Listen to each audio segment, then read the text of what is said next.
Today I'm going to tell you a story about how I became an editor for my little brother's friend. By the way, he has a channel, I'll link it in the description. Anyway, let's get into the story. So about a week and a half, 2 weeks ago, I was talking to my brother and he had been talking to his friend. And his friend said that he wanted me to edit his video. And so he came up to me and he asked, "Hey, can you edit my friend's videos?" And I was like, "Why not?" So I agree to this, and turns out he can pay me in soft drink, which is pretty funny. So he pays me in soft drink, and we talk about it. He's actually sent me a video.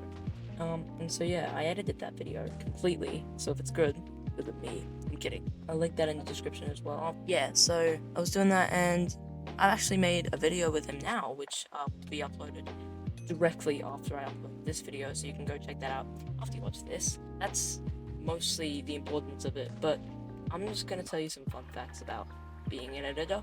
Even though I edit in CapCut, which means I'm not very official. However, I am getting DaVinci Resolve Studio pretty soon, so that's gonna be an experience, and I can finally start putting subtitles on my videos. But anyway, key points of being an editor, right? You need to have like the motivation to do it, and you need to have an idea for what the video is going to be about and what it's going to be like. But if the person who sent you this video to edit, if they have an idea, you need to ask them about that, because without anything to go off of, there's nothing to do. There's nothing to make.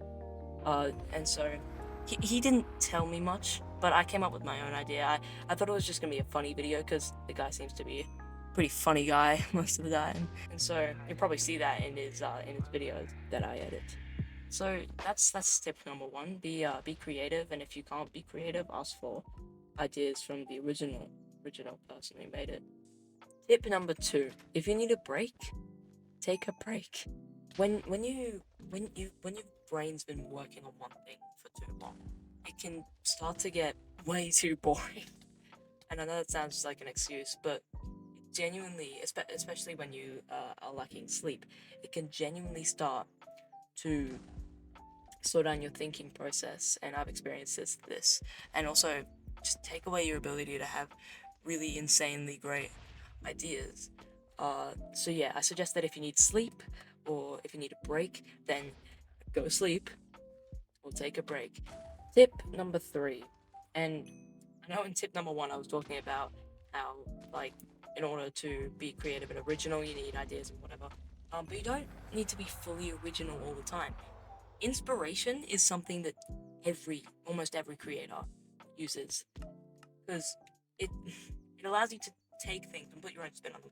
For instance, the subtitles, the Dodus font that Tommy and all those other YouTubers use. Many people have taken inspiration from that. No one calls them unoriginal for that. That's just using something that's been put out there and implementing it. It's completely fine to take inspiration from things. I've done it many a time in my own videos. Um, but yeah, so don't be afraid to take inspiration from things. Just don't directly copy things, because that's just cheating.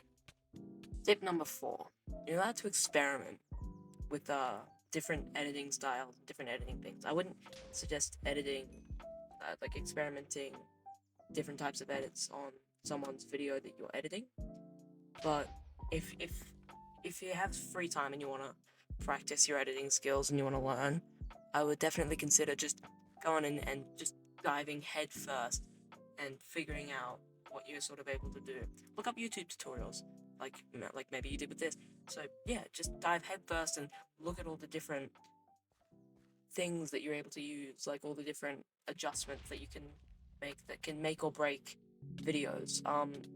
So yeah, experiment with things. That's tip number four.